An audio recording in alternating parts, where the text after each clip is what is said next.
Sebastian from the Metal Gods Meltdown, and today I am joined by Leather Leone here. Hi guys. It's great to be chatting. I love We Are the Chosen. I've only had it a couple of days, been listening to it shed loads. It gets released next week. Are you getting a little bit excited or anxious? I've been excited and anxious since I started writing it in 2019, so it's the same thing. Yes, and I have a video that I'm waiting to come out too. So yeah, I'm ready. It's been a long time. A long time. And of course, you will get this question a lot, but all of the tracks will be your babies. But which is your favorite today? Mine's always. Oh, my favorite. It's Off With Your Head has been my favorite since Vinny and I wrote it. There's something about that melody. And the lyrics are really personal for me. Off With Your Head, always. Real. Always Evil's my favorite.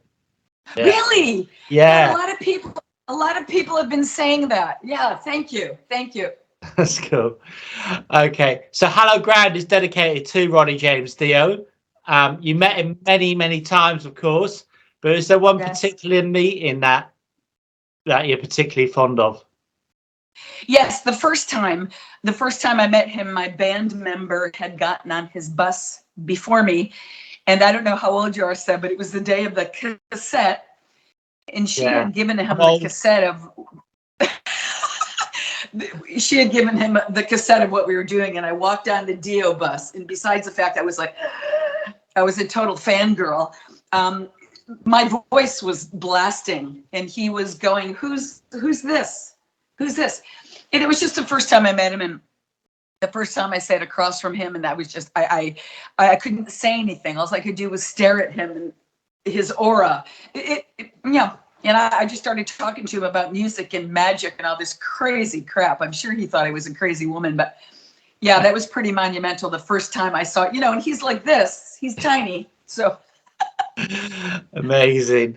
Okay, go back to the album. The album cover is really interesting. What's the story behind that? And do you intend to have that framed at your home?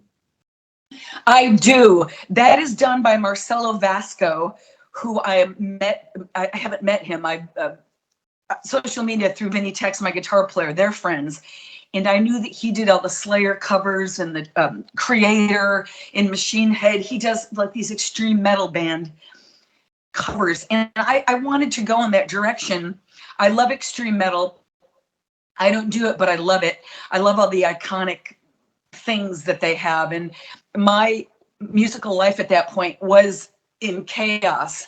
So I sent him that picture that my photographer had taken, and I said, go for it, of course, from the 80s, I wanted a broken down building of some kind, and I wanted to look kind of witchy, and that was I think that was actually the first one he sent over.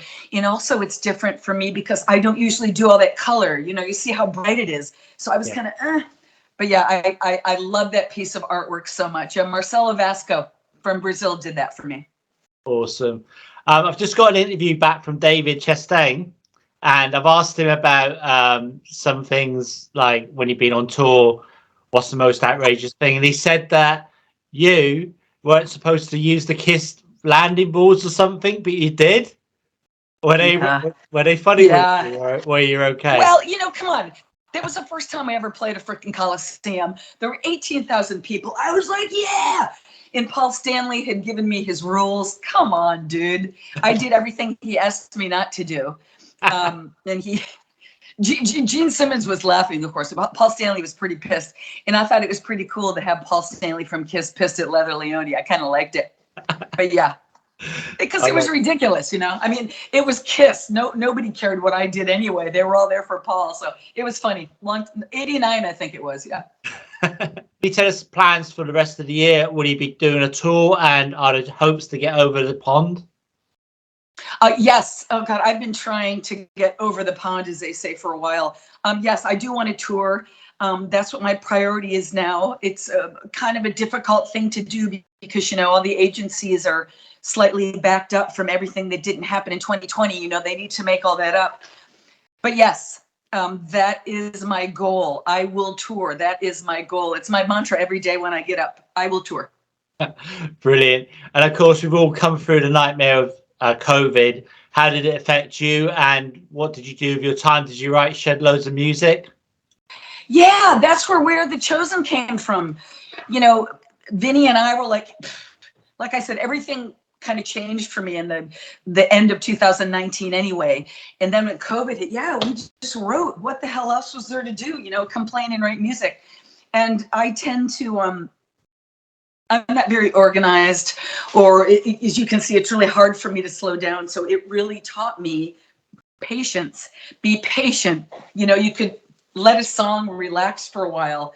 You didn't have to do it right away. So it really worked to my benefit as far as writing music. Yeah, I think many artists will tell you that. Yes, they have. Yeah. What did we have to do for 2 years? Write music, you know? Yeah, I mean, some bands have probably got 3 albums, you know, written. Yeah. It's bad. It's bad. Okay, so you've been in the scene since the 80s. I got into metal in 1981. I was 11 years old. And my first album was Iron Fist, Motorhead. And my first single, Run to the Hills, Iron Maiden.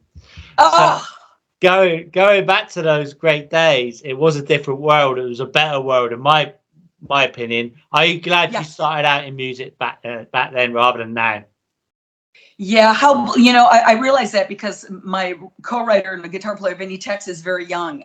And that's all they just think about, the 80s, the 80s, the 80s. And I said, you know, I don't think about it because we lived in it, right? But yeah.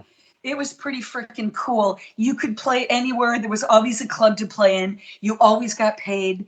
And here in San Francisco, it was a real family. Like, it was before like Metallica got signed and Testament got signed. So we were all out doing our thing, and we would all go to the same shows, and like Kurt Hammett would give me pointers. I mean, it really, really was one big family of expression. In California was cool because I was up in San Francisco where it was and then you'd go to LA where the boys were all pretty, you know. So it was a real cool dichotomy. Yeah, it was a really great time, wasn't it? Yeah, absolutely, it really was. Okay, so can you tell me then, what was the last song you listened to? Lamb of God, Grayscale. I was just listening to it. Wow, you really do like your heavier metal then. You like the real... You know, I do. I've really gotten into it recently. Of course, you know, in my car, I have liquid metal. So I hear all this stuff. And of course, it's like any other genre of music. Now all the trash comes out after the initial people. But I know Lamb of God is not a new band. Arch Enemy is not a new band. But I just gravitate to them. Courtney from Spirit Box. Oh, my God. The emotion that she writes songs with. And the girl from Arch Enemy, Elisa, I think her name is. I recently heard her on YouTube doing Dio covers. The versatility of her voice. I mean, I really, really like it. That was something that was really important to me for We Are the Chosen. I wanted extreme metal drums. I don't do extreme metal. I wanted Lamb of God drums. Right.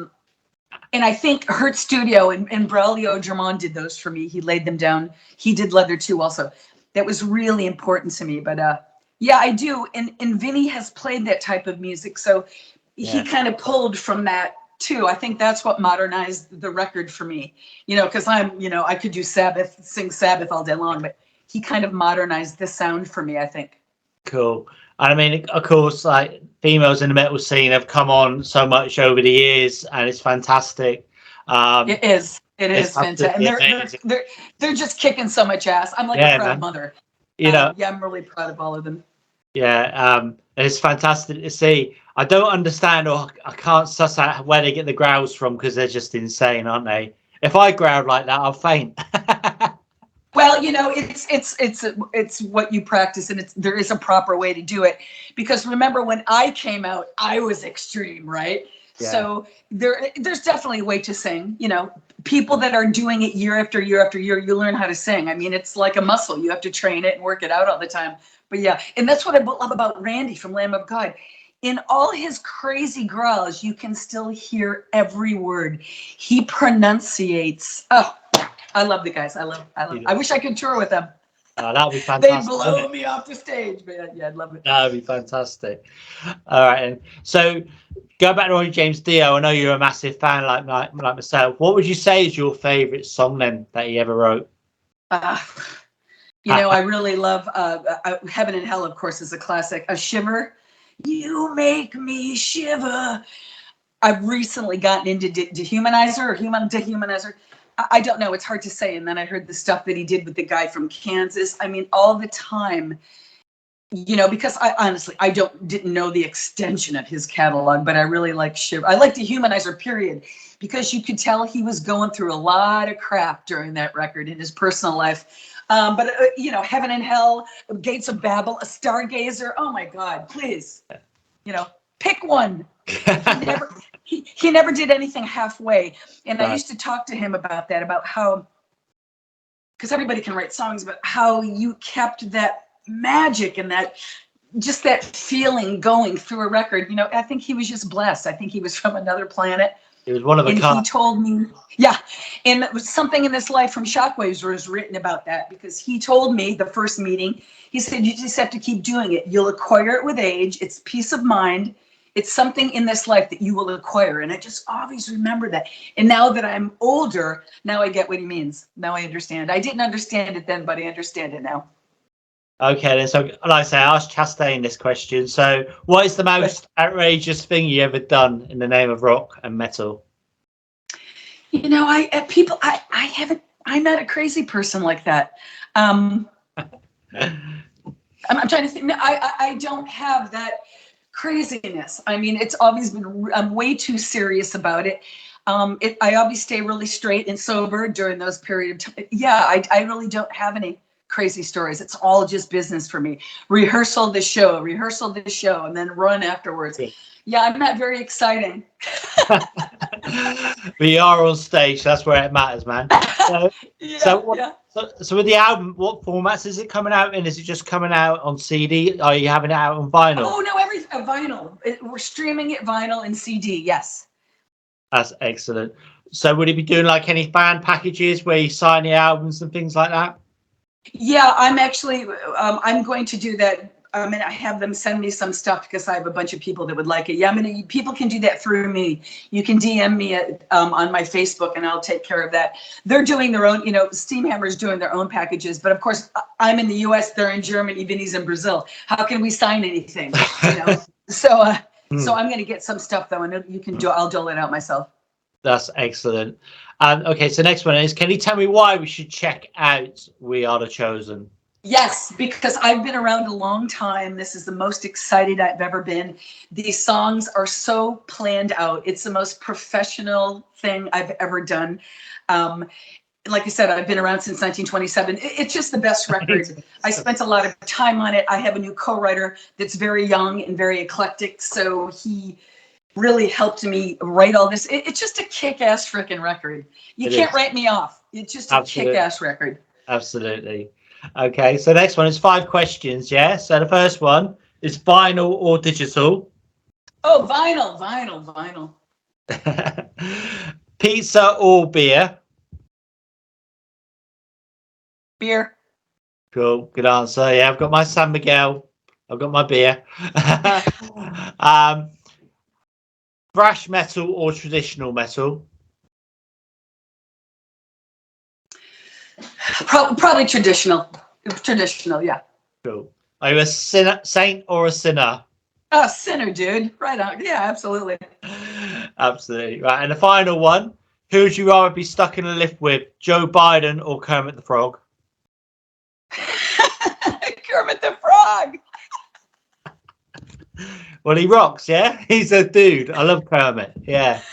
Yeah, I like all his greenness. Yeah, I need to smile. I need to lighten up. And being with Joe Biden I wouldn't lighten up. I'd get too serious. That's what I say. I tend to be so, and I realize this the more interviews I'm doing, I tend to be so freaking serious about music and stuff. So Kermit would make me laugh. Take it lightly. Brilliant. Again, I want to congratulate you on the album. It's awesome. Do you have any final words for your fans, our listeners and viewers? Yes, thank all of you from the bottom of my heart. I know that everybody says that, but I'm so appreciative of all of you. It's only because of you listening to Mystery of Illusion and up until now that, that I'm still around. You allowed me this privilege. So this record is for you. It's kick-ass. I will get to see all of you in the next year. I mean, love and Dio. We love you guys so much.